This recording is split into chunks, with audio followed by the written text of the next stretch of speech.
na ba? Okay na. The time is 12 o'clock ng gabi. September 13, birthday po ni Alexander Kabangkanan. May surprise kami sa kanya, hindi niya alam. Kasi nag-work siya, tignan niyo. Hindi niya alam. Shit, thesis namin yan. Huwag niyong ginaganyan. Busy-busy si Alex, birthday na birthday niya. Kita niyo? Kasi saglit yun na si Vanessa o kinukuha yung cake. Mas surprise yan si Alex. Oh shit, ang dilim. Ayun yung cake, nakikita niyo ba? Yun yung candle. Kamumu. Kamumu, no? Alex! Happy birthday, Alex! Tol, happy birthday! Any comments? Asaya-saya ko. I mean, you know.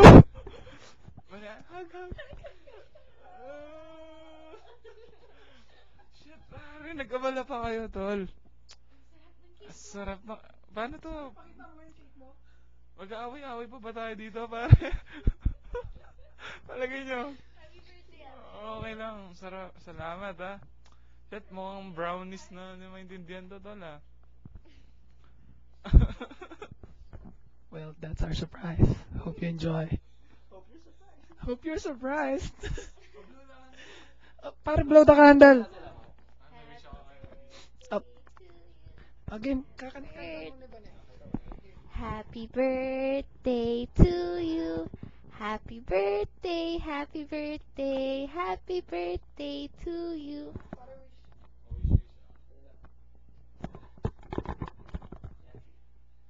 Sana bukas may ano tayo, pare.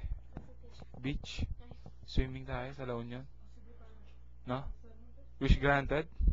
Vanessa? I'm not sure yet. When I get back. Basta, wish granted. Okay? Blow the candle? Blow the candle. Oh, man. What? I mean, you know?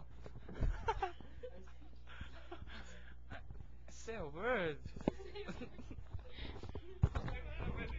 Ladies and gentlemen, Mr. Alexander Kabangkalan. Yun na po yung surprise namin. Sana po na-surprise kayo. Kuhanin mo naman sarili mo, Dave. Yeah. O nga pala yung cameraman namin yan, oh. Kita nyo ba? Nakikita nyo? Siya po. Kasalanan niya lahat.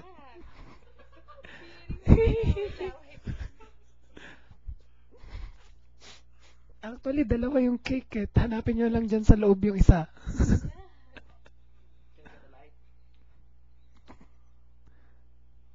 Nakikita nyo ba yung isang cupcake?